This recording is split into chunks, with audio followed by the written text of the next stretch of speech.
കൃപയുടെ വാസസ്ഥലം കൃപാസനം. കൃപയുടെ വാസസ്ഥലം കൃപാസനം. വേദനിക്കുന്നവർക്കെന്നും ആത്മധൈര്യത്തിനഭിഷേകം, വചനത്തിനഭിഷേകം, ആത്മസൗഖ്യത്തിനഭിഷേകം. വരുവിൻ നിങ്ങൾ യേശുവിൻ സന്നിധേ, അവനേകും സാന്ത്വനം. കൃപയുടെ വാസസ്ഥലം കൃപാസനം. കൃപയുടെ വാസസ്ഥലം കൃപാസനം.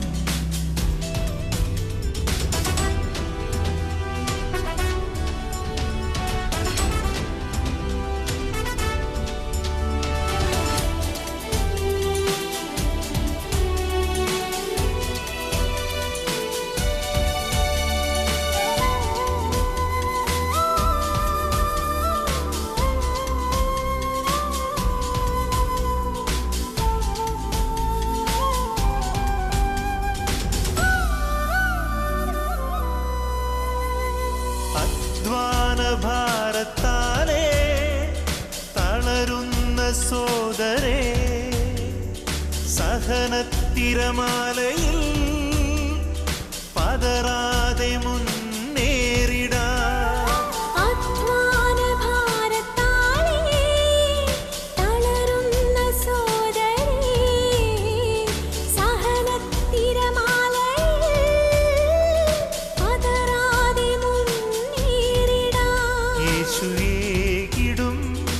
അഭിഷേകം സാന്ത്വനാഭിഷേകം.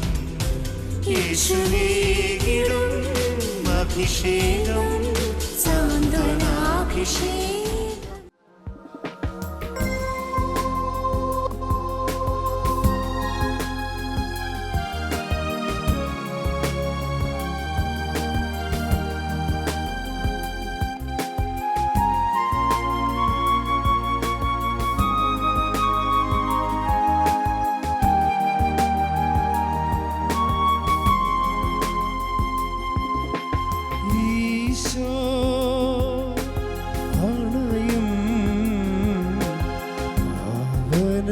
നിമിഷമിതാ തിരുജീവൻ പകരും നിർമ്മല നിമിഷമിതാ. ദിവ്യകാരുണ്യത്തിന് നീരവും ആരാധനയും സ്തുതിയും പുകഴ്ചയും ഉണ്ടായിരിക്കട്ടെ.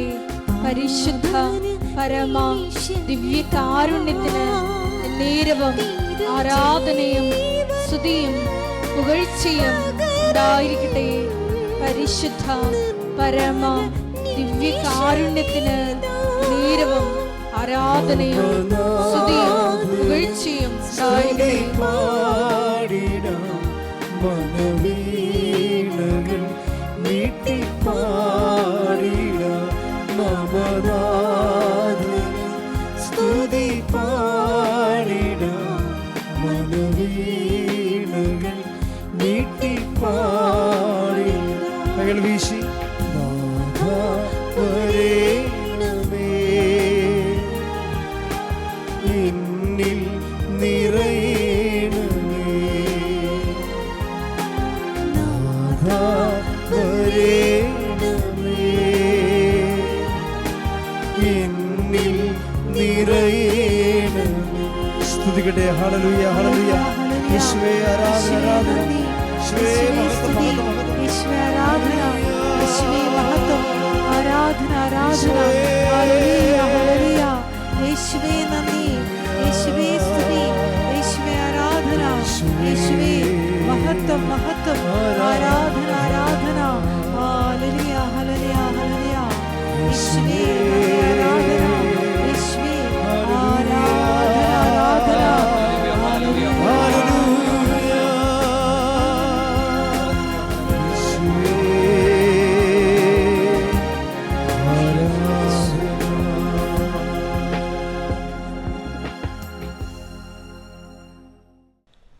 പ്രിയപ്പെട്ടവരെ,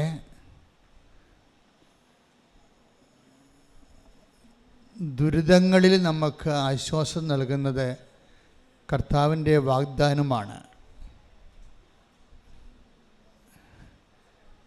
നമുക്ക് പലതരത്തിലുള്ള ദുരിതങ്ങളുള്ളവരാണ് നമ്മൾ. കൃപാസനത്തിൻ്റെ ആദ്യകാലം മുതലുള്ള ശുശ്രൂഷകൾ, അതായത് 89-ലേക്ക് അച്ഛനെ കാണാൻ വരുന്നവർക്ക് ഇന്നത്തെ പോലെ ഒരു ടോക്കൺ കൊടുക്കുമായിരുന്നു. ഇന്ന് ആ ടോക്കണിൽ നിങ്ങളുടെ വിഷയവും ഒക്കെ എഴുതിയാൽ തരണത്. പണ്ട് അങ്ങനെ അല്ലായിരുന്നു. പണ്ട് കിട്ടുന്ന ടോക്കണിൽ പല 107 സങ്കീർത്തനം എഴുതിയിട്ടുണ്ടാവും. 87, 88, 90 കൊടുക്കുന്ന ടോക്കണിൽ 2 Corinthians 1:4 എഴുതിയിട്ടുണ്ടാവും. Help those who have all kind of troubles.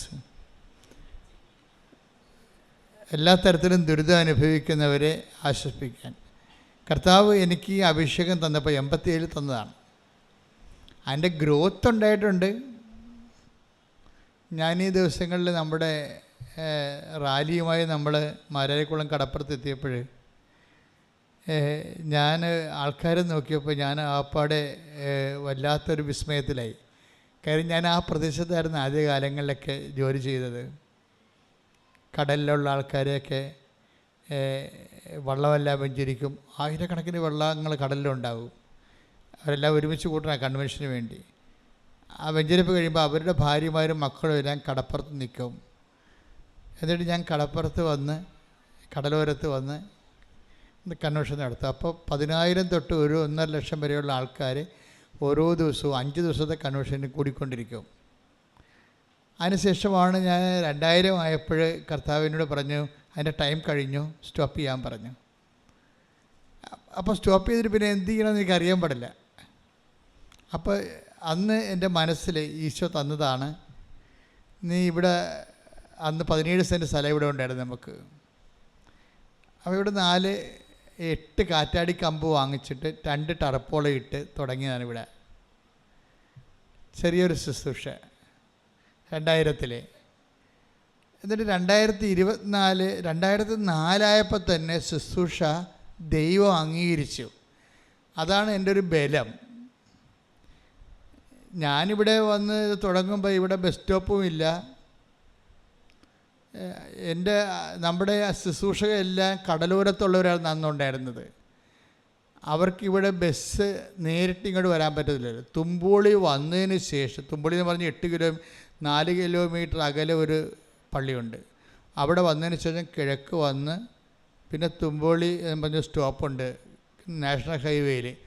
അവിടെ നിന്ന് ഇങ്ങോട്ട് വരണം ബസ്സിന് വരണമെങ്കിൽ 3 വണ്ടി കയറണം. അപ്പോൾ അവരാരും ഇവിടെ വരത്തില്ല. പിന്നെ വരണമെങ്കിൽ ഓട്ടോറിക്ഷയ്ക്ക് വരണം, നേരെ വരാം. ഓട്ടോറിക്ഷയ്ക്ക് 4 കിലോമീറ്റർ 2.5 കിലോമീറ്റർ സഞ്ചരിച്ച് ഓട്ടോറിക്ഷയ്ക്ക് വരാം. അപ്പോൾ പാവപ്പെട്ടവരാരും ഓട്ടോറിക്ഷയ്ക്കൊന്നും അങ്ങനെ വരാനുള്ള സാധ്യത കുറവാണ്. അപ്പോൾ പിന്നെ ദൈവം പക്ഷേ സ്ഥലം തന്നത് ഇവിടെയാണ്. നമുക്കിവിടെ ആളുമില്ല. ഇവിടെ ക്രിസ്ത്യാനികൾ കുറവാണ്. ഒരു പള്ളിയുണ്ട് ഇവിടെ അടുത്ത്, 120 വീട്ടുകാരേ ഉള്ളൂ. അതും ചിതറിക്കിടക്കുകയാണ്. അപ്പോൾ ഇങ്ങനെയുള്ള സ്ഥലത്ത് എങ്ങനെയാണ് ശുശ്രൂഷ മുന്നോട്ട് കൊണ്ടുപോകുന്നതിനെക്കുറിച്ച് എനിക്ക് ഐഡിയ ഇല്ലായിരുന്നു. ശരിക്കും ഒരു ഐഡിയ ഇല്ലായിരുന്നു. ഞാനാണെങ്കിൽ തന്നെ എനിക്ക് ചാർജും ഇല്ല. ഞാൻ ഒരു പള്ളിയിലിരിക്കുകയാണ് വികാരിയായിട്ട്. അപ്പോൾ ആൾക്കാരെല്ലാം അവിടെ വരുന്നുണ്ട്, അവരൊക്കെ വരും. പക്ഷേ ഇവിടെ വരാൻ പറഞ്ഞാൽ അവർ വരത്തില്ല. എന്തിനു പറഞ്ഞാൽ ഇവിടെ അച്ഛനവിടെ കാണാൻ പറ്റുമല്ല. അന്ന് അച്ഛന് ഓറിയൻറ്റഡ് ആയിരുന്നു ശുശ്രൂഷകളെല്ലാം. അച്ഛനെ കാണാൻ ആൾക്കാർ വന്നത്. അപ്പോൾ ദൈവം എന്ത് ചെയ്യുമെന്ന് വെച്ച് കഴിഞ്ഞാൽ, അച്ഛൻ കുറച്ചുമ്പോൾ മരിച്ചു പോവില്ല, ആരാരും മരിച്ചു പോവില്ല. അപ്പോൾ ശുശ്രൂഷ മരിക്കരുത് എന്ന് വിചാരിച്ചിട്ട് എൻ്റെ ശുശ്രൂഷകളുടെ അകത്ത് 14 കൊല്ലത്തെ ശുശ്രൂഷ കഴിഞ്ഞപ്പോൾ അതിൻ്റെ ദൈവം ഒരു സൈൻ ചെയ്ത് കൺകറൻസ് തന്ന് അമ്മ തന്നെ വന്ന് നേരിട്ട് ശുശ്രൂഷ പങ്കെടുത്ത്. അതാണ് ആരാധന നടക്കുന്ന സമയത്താണ് അമ്മ പ്രത്യക്ഷപ്പെട്ട ഇവിടെ. സമൂഹ ആരാധന നടക്കുന്ന സമയത്ത് ആരാധനയുടെ ഇടയിൽ ആണ് ആരോ നിൽക്കണ പോലെ തോന്നിയപ്പോഴാണ് ഞാൻ തിരിഞ്ഞപ്പോഴാണ് സമയഘടികാരം നെഞ്ചിൽ ചാർത്തി 10:08. എനിക്ക് ആ പ്രത്യക്ഷീകരണത്തിലുള്ള ഭയങ്കരമായ കടുത്ത വിശ്വാസം എന്താണെന്നറിയാവോ? അതായത് നമ്മളൊരു മാതാവിനെ ജപമാലയും പിടിച്ച് പ്രത്യക്ഷപ്പെട്ടതോ അല്ലെങ്കിൽ ഉണ്ണി ഈശ്വരനെ പിടിച്ച് നമ്മൾ സാധാരണ കാണുന്ന മാതാവിനെക്കുറിച്ചുള്ള ഒരു സങ്കല്പം ഉണ്ടല്ലോ, അതുമായിട്ട് ഒരു ബന്ധവുമില്ലാതെ, കളർ പോലും മോശമാണ്, എന്താണ് സിൽവർ ഗ്രേയുടെ കളറാണ്. അപ്പോൾ ഈ കളറിൽ ഇങ്ങനെ സമയ ഘടികാരം ചാർത്തി, അത് ക്ലോക്ക് വിമല ഹൃദയമാണ് ഇപ്പോൾ നമ്മൾ വെച്ചിരിക്കുന്നത്. സഭയുടെ ഈ പ്രത്യക്ഷീകരണത്തിന് സഭയുടെ ഔദ്യോഗികമായ അംഗീകാരം കിട്ടിയാൽ മാത്രമേ ക്ലോക്ക് വെക്കാൻ പറ്റത്തുള്ളൂ. അതാണ് നിയമം, സഭാ നിയമം അതാണ്. അതുകൊണ്ടാണ് നിങ്ങൾക്ക് കാണാൻ വേണ്ടി പ്രദർശനത്തിന് അവിടെ വേറെ യഥാർത്ഥത്തിൽ പ്രത്യക്ഷപ്പെട്ട മാതാവിൻ്റെ രൂപകൽപ്പന ചെയ്തിരിക്കുന്നത്. അത് വണങ്ങണത് ഇവിടെ വണങ്ങാൻ പറ്റത്തുള്ളൂ. കാര്യം ഇത് സഭ ഔദ്യോഗികമായിട്ട് അംഗീകരിച്ചിട്ടുള്ള വിമല ഹൃദയത്തിൻ്റെ രൂപമാണ്. പക്ഷേ കൃപാസന മാതാവിൻ്റെ ആകാര സൗഷ്ഠവത്തിലും നിറത്തിലുമാണ് രൂപീകരിച്ചിരിക്കുന്നത്. അമ്മ ഈ ബിംബത്തിലൂടെ തന്നെയാണ് നമ്മളെല്ലാവരും അനുഗ്രഹിച്ചുകൊണ്ടിരിക്കുന്നത്. അതുകൊണ്ട് നമ്മൾക്ക് നിലനിൽക്കുന്ന രീതിയിലുള്ള ഒരു കൃപയുടെ പ്രശ്നം അത് ബ്ലെസ്സിങ് അല്ല. മിന്നൽ പോലെ വന്ന് പൊലിഞ്ഞു പുയർത്തിയിടുന്ന് പിന്നെ ഇരുട്ട് കയറണതാണ് ബ്ലെസ്സിങ്സ്. മിന്നലില്ലേ, മിന്നൽ വന്നു കഴിഞ്ഞാൽ ഒറ്റ വെളിച്ചമാണ് മിന്നൽ. പിന്നെ ഇരുട്ടാണ്. അതാണ് സന്തോഷത്തിൻ്റെ പ്രശ്നം. ഒരു സന്തോഷമുണ്ടായി, ആ സന്തോഷം പെട്ടെന്ന് തീരും. ഏതെങ്കിലും നിലനിൽക്കുന്ന സന്തോഷം നമ്മൾ അനുഭവിച്ചിട്ടുണ്ട്. അപ്പം ഞാൻ തന്നെ അമ്മയെ കാണുമ്പോൾ എനിക്ക് എൻ്റെ ലൈഫ് തന്നെ മാറിപ്പോയി. എന്താ കാരണം? നമ്മൾ വിശ്വസിച്ചുകൊണ്ടിരുന്ന കാര്യങ്ങൾ എല്ലാവരും വിശ്വസിക്കുമ്പോഴൊക്കെ ചിലർ അതിനെതിരെ പറയുമ്പോൾ ഓ അങ്ങനെയാണാ, എല്ലാവരും വിശ്വസിക്കും. ദൈവത്തിൽ വിശ്വസിക്കാത്തവർ പിന്നെ ഇവിടെ വന്നിരിക്കുമോ?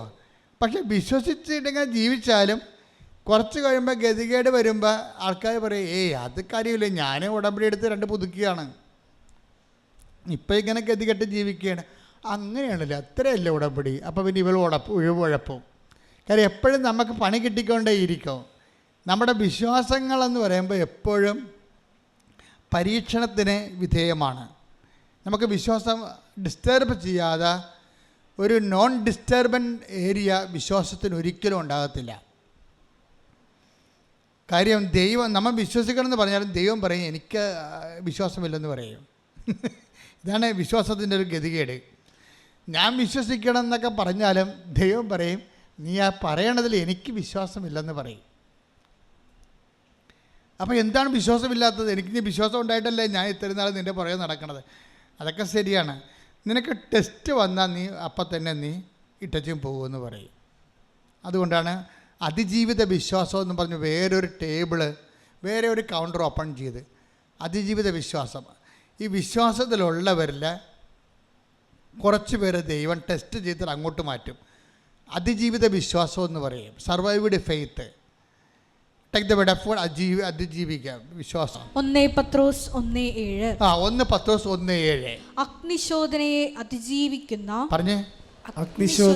അതിജീവിക്കുന്ന നശ്വരമായ സ്വർണത്തേക്കാൾ വിലയേറിയതായിരിക്കും പരീക്ഷകളെ അതിജീവിക്കുന്ന നിങ്ങളുടെ വിശ്വാസം. ഊതിക്കാഴ്ച പൊന്നിനേക്കാൾ മൂല്യമുള്ളത് എന്താണ്? അഗ്നി പരീക്ഷകളെ അതിജീവിച്ച നിങ്ങളുടെ വിശ്വാസം. അതാണ് അതിജീവിത വിശ്വാസം.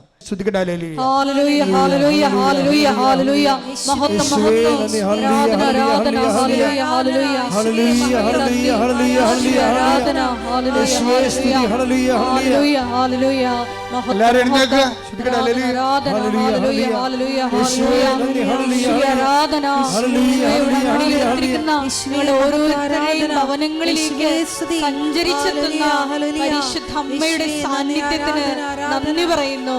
ഹല്ലേലൂയ, ഹല്ലേലൂയ, മഹത്വം, മഹത്വം, ആരാധന, ആരാധന, ഹല്ലേലൂയ, ഹല്ലേലൂയ, യേശുവേ നന്ദി. കൈകളടിച്ചുകൊണ്ട്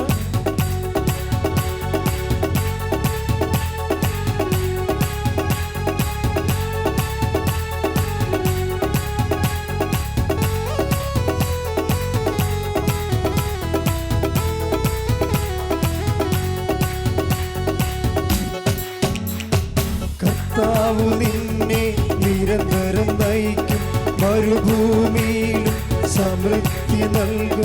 അധിക ബലം നിന്റെ അസ്ഥികൾ കേകും, അധിക ബലം നിന്റെ അസ്ഥികൾ കേകും. കർത്താവ് നിന്നെ നിരന്തരം നയിക്കും, മരുഭൂമിയിലും സമൃദ്ധി നൽകും.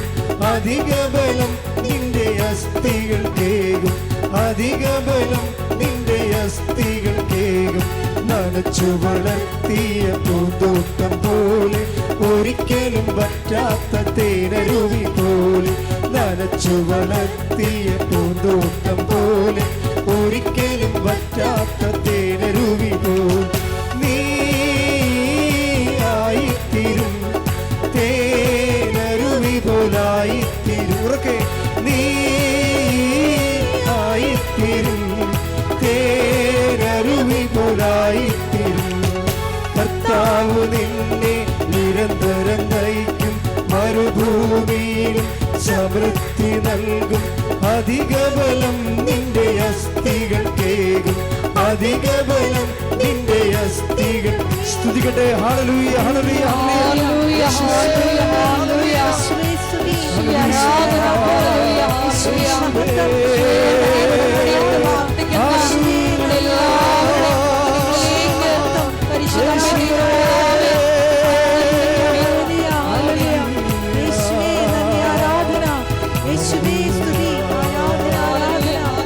ഹല്ലേലൂയ, നിന്റെ പുരാതന നഷ്ടങ്ങളെല്ലാം പുനരുദ്ധരിക്കുമവൻ.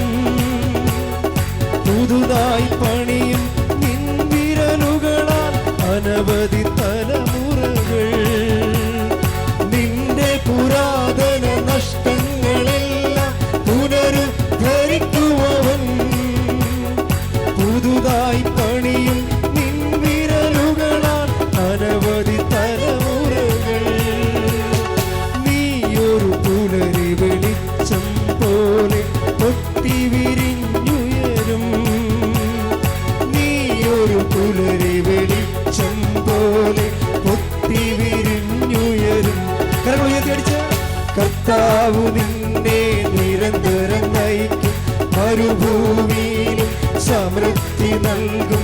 അധിക ബലം നിന്റെ അസ്ഥികൾ കേകും, അധിക ബലം നിന്റെ അസ്ഥികൾ കേകും. നനച്ചു വളർത്തിയ പൂന്തോട്ടം പോലെ, ഒരിക്കലും പറ്റാത്ത തേനരുവി പോലെ. നനച്ചു വളർത്തിയ പൂന്തോട്ടം പോലെ, ഒരിക്കലും പറ്റാത്ത തേനരുവി പോലെ.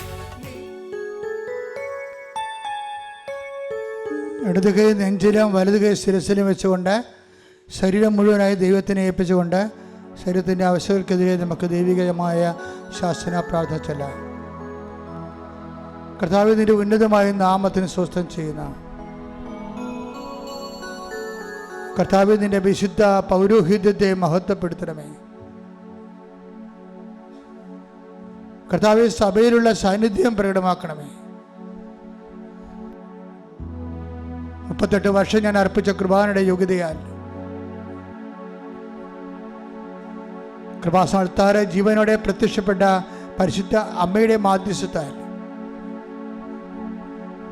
ഈ അൾത്താരയിൽ നടന്ന 10,000-കണക്കിന് ആരാധനയുടെ ശക്തിയാൽ അങ്ങയുടെ അവകാശം ഓഹരിമാകുന്ന അങ്ങയുടെ മക്കൾക്ക് വേണ്ടി പ്രാർത്ഥിക്കുന്ന കർത്താവ് നിന്റെ തിരുമുറുപാർന്ന വലതുകരം അങ്ങയുടെ മക്കളുടെ ശിരസിൽ വെക്കണമെന്ന് പ്രാർത്ഥിക്കുന്നു. കർത്താവ് അനുഗ്രഹപ്പെട്ട വലതുകരം അങ്ങയുടെ മക്കളുടെ ശിരസിൽ വെക്കണമെന്ന് പ്രാർത്ഥിക്കുന്നു. കർത്താവ് ഉച്ച മുതൽ ഉള്ളംകാല് വരെ കർത്താവ് എല്ലാ കോശങ്ങളിലും പേശികളിലും കർത്താവ് എല്ലാ ഞാടിഞ്ഞരമ്പുകളിലും ശരീര കോശങ്ങളിലും കർത്താവിൻ്റെ രക്തം പടരട്ടെ, കർത്താവിന് ശക്തി പടരട്ടെ. ശ്രുതികട്ടെ. ഹല്ലേലൂയ, ഹല്ലേലൂയ, ഹല്ലേലൂയ. മാർഗരോഗങ്ങള്, തീരാവ്യാധികള്, ജീവിത ദുരിതങ്ങള്, ജീവിത ഭാരങ്ങള്, ജീവിത തടസ്സങ്ങള് യേശു ക്രിസ്തുവിന്റെ നാമത്തില് മാറിപ്പോകട്ടെ. ശ്രുതികട്ടെ. ഹല്ലേലൂയ, ഹല്ലേലൂയ, ഹല്ലേലൂയ. ദുരിതങ്ങളും മാറിക്കൊണ്ട് അങ്ങയുടെ നാമത്തെ ആരാധനയിലൂടെ വീണ്ടും വീണ്ടും മഹത്വപ്പെടുത്തണമേ. Hallelujah, hallelujah. അരികിൽ വരേണേ, സദയം തൊടേണേ, സുഖമായിടും എൻ്റെ ഉള്ളം.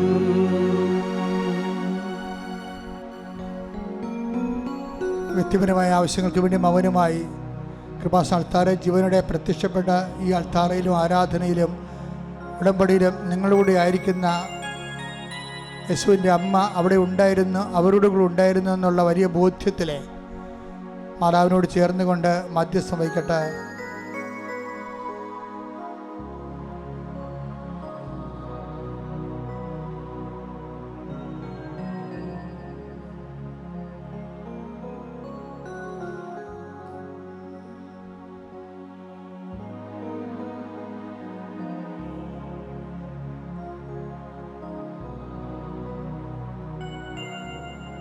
കൃപാസനത്തിൽ സമയ ഘടികാരം നെഞ്ചിൽ ചാർത്തി പ്രത്യക്ഷയായ ദൈവമാതാവിൻ്റെ പ്രത്യേക മധ്യസ്ഥതയാൽ ഞങ്ങൾ എടുത്തിരിക്കുന്ന ഉടമ്പടിയെ അനുസ്മരിച്ചുകൊണ്ട് കാലത്തെ ത്വരിപ്പിച്ചുകൊണ്ട് എത്രയും വേഗം കൃപാസനം അൾത്താരയിൽ ഞങ്ങളെ സാക്ഷികളാക്കി ഉയർത്തണമേ എന്ന് പ്രാർത്ഥിച്ചുകൊണ്ട് ശിരസ് നമിച്ച് നമുക്ക് ദിവ്യകാരുണ്യനാഥൻ്റെ ആശീർവാദം സ്വീകരിക്കാം.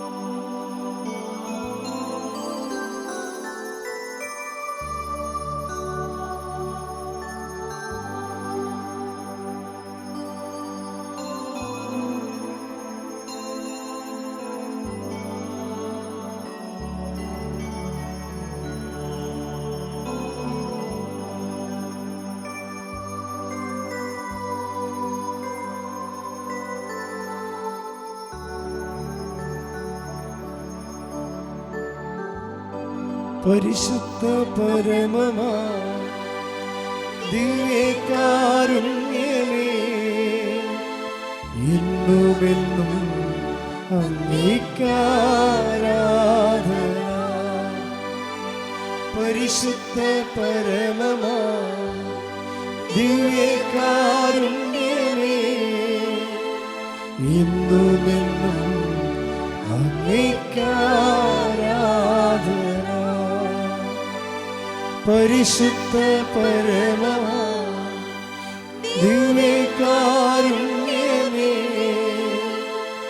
എന്നുമെന്നും അങ്ങേക്കാരാധന.